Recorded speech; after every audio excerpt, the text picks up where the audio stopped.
E agora nós vamos falar de problemas de memória aqui no VTV da gente. Muita gente acha que esses esquecimentos repentinos aí acometem apenas pessoas mais velhas, mas não é bem assim não, viu? Jovens entre 30 e 35 anos estão cada vez mais preocupados com essas falhas na memória. E esse é o nosso assunto de hoje aqui no estúdio. Para isso estamos recebendo o médico neurologista Mauro Gomes Araújo. Tudo bem, doutor?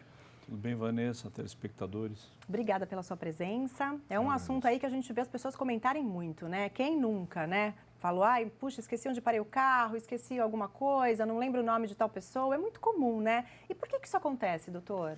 É recorrente a presença de jovens, pessoas abaixo dos 65 anos, por exemplo. Jovens, às vezes não tão jovens, mas com queixas de perda de memória. Até adolescentes também têm procurado informações. Pois é, a gente ouve mais, né? Então, eu costumo dizer, e eu acho que é muito interessante até as pessoas compreenderem que a perda de memória ela pode ser separada, vamos dizer assim, de uma maneira geral, em dois grandes grupos. A perda de memória que é doença, que é patológica, que a gente vê, por exemplo, nos casos das demências, né? Demência tipo Alzheimer e outras, e aquela perda da memória que, na realidade, não é uma perda. Na realidade, ocorre uma desatenção, né? E o indivíduo não consegue fixar o aprendizado. Tá, entendeu? E o estresse atrapalha também, o excesso de informação? Sim, o que a gente percebe é que com o advento de novas tecnologias, né? Tanto visuais quanto auditivas, computador, jogos, celular e etc. e tal, existe um bombardeio de informações. Isso faz com que o nosso cérebro, que funciona como um computador, que faz o processamento dessas informações, ele não consegue arquivar, vamos dizer assim, né? Tá. Esse nível alto de informações. No mesmo segundo, você pode estar ligado na internet, na televisão, no celular, e Facebook, etc, etc e tal. Então, esse excesso de informações faz com que o teu cérebro entre no processo de divergência, não consegue concentrar essas informações e aí a perda de memória, por vezes, de coisas importantes. E um pico de estresse, por exemplo, doutor, pode trazer essa perda de memória recente, assim, no caso você esquece coisas que passou no mesmo dia, por exemplo. Já ouvi casos de pessoas que tiveram uma perda recente de memória por conta de um pico de estresse. Isso pode acontecer?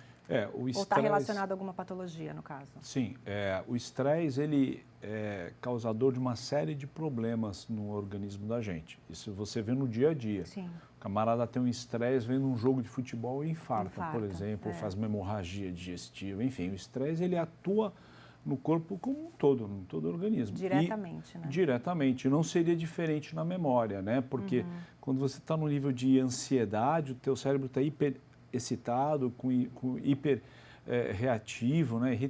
Com irritabilidade, isso impede o funcionamento normal e aí você perde memória, perde informações, etc. e tal. E tem um caso, a consequência disso também, que são as automedicações. O indivíduo que usa, por exemplo, um calmante para diminuir o nível de estresse. E a gente sabe que os calmantes, principalmente os derivados os diazepínicos, né, eles impactam muito negativamente na memória, fazem com que a memória recente, principalmente, ela seja comprometida. Ah, entendi. E como é que a gente faz para diferenciar quando é uma memória normal, uma perda de memória normal, com uma patologia? Existe algum outro sintoma que vai estar junto? Sim. Se pegarmos o grupo dos jovens, e aí a gente, de uma maneira empírica, coloca abaixo de 65 anos, e se você pegar grupos mais jovens ainda, indivíduo de 20, 30, 40 anos, a perda de memória, se for patológica, se for de uma doença neurológica, ela vem acompanhada de alguns outros sintomas. Raramente vai ser só perda de memória, como você vê por vezes no indivíduo de mais idade, tá? No idoso.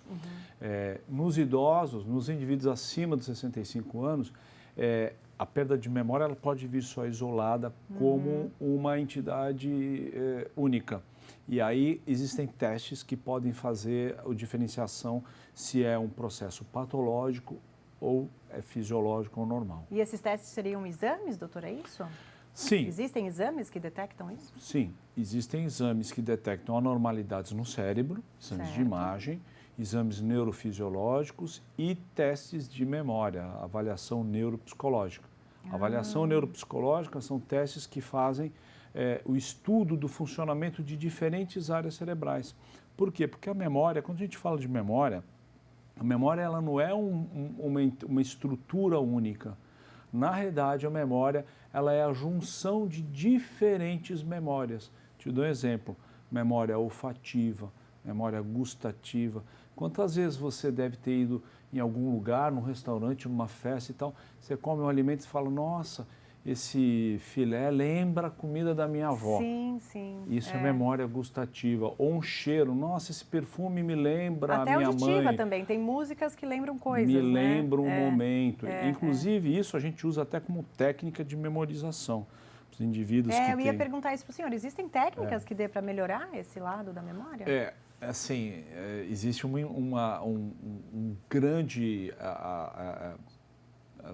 acesso de informações e a gente pode dividir isso em diferentes maneiras para você arquivar a memória, vamos dizer assim. Certo. Então, por exemplo, o jovem está estudando para o vestibular, ou seja lá o que for, a gente recebe muita pergunta sobre isso, né? Até em redes sociais, ou para Enem, etc. e tal. E eu procuro passar essa informação de você usar as diferentes memórias para memorizar. Por exemplo, quando você está lendo um texto em voz alta, você está usando a memória auditiva.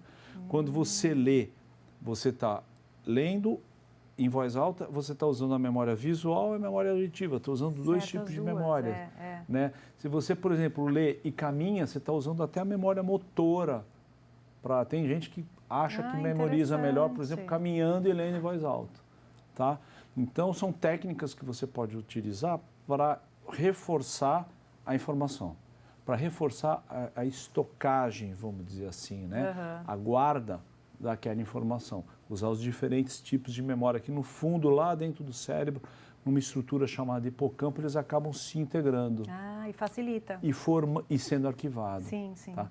Quando você detecta doenças, muitas vezes essas áreas elas estão lesadas, elas são atrofiadas. E em métodos de imagem você consegue ver isso em casos patológicos, quando a gente está falando de doença. Certo. E tem tratamento, doutor, no caso de doença? Sim, dependendo Medicação? O ideal é sempre fazer diagnósticos precoces, principalmente nos pacientes de mais idade. É interessante a gente citar que hoje em dia é muito comum, fulano está com Alzheimer, perdeu a memória, está com Alzheimer. A doença da moda, né, entre aspas. As pessoas falam muito nisso e acham que está tudo ligado a isso. Exato, mas acontece que a doença de Alzheimer é um dos tipos de demência. Existem 5 tipos principais fora outros subtipos, né? É que a doença de Alzheimer ela é a mais prevalente, a que é mais comum. Mas tem vários casos de pacientes que às vezes estão com diagnóstico de Alzheimer e não é algum outro tipo. E o tratamento muda? Muda radicalmente. Certo. Radicalmente. Existem até alguns tipos de demência que pioram com alguns medicamentos que são usados. Olha só o perigo, né? Que são usados para demência tipo Alzheimer. Mas isso a gente está falando de pessoas de mais idade. Pode até essas demências serem precoces, acometer o indivíduo em idades inferiores a 65 anos? Pode, mas esses são casos isolados, né? O que a gente discute em pessoas que se preocupam, puxa, fui no shopping, coloquei meu carro no estacionamento e não achei. Tive que ficar percorrendo, etc. e tal. Por quê?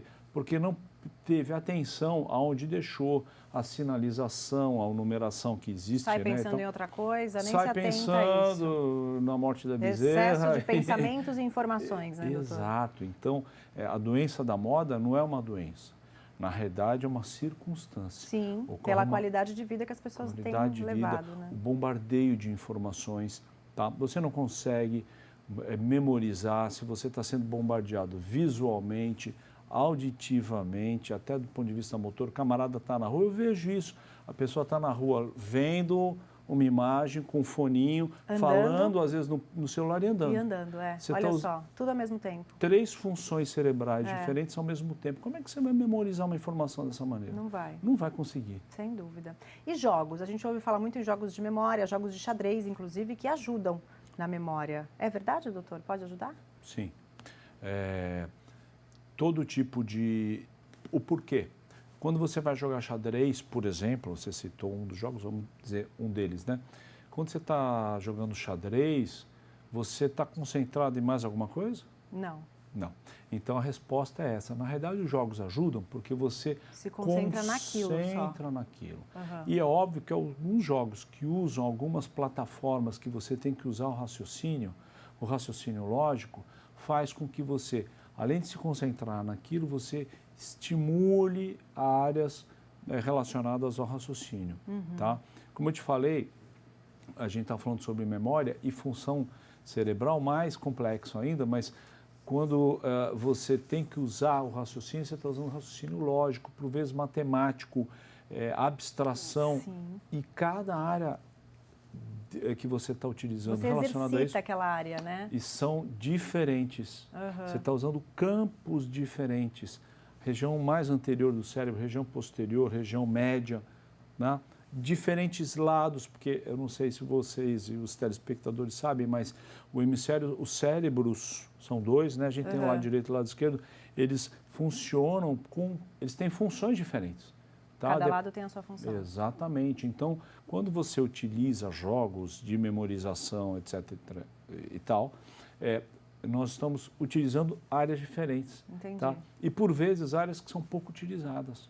Tá? Entendi. Então, isso é muito útil realmente para ampliar a tua memorização. Para exercitar, né? Você está exercitando, você está fazendo um aumento, vamos dizer assim, entre aspas, da até... sua capacidade de memória. Que a gente chama de reserva funcional.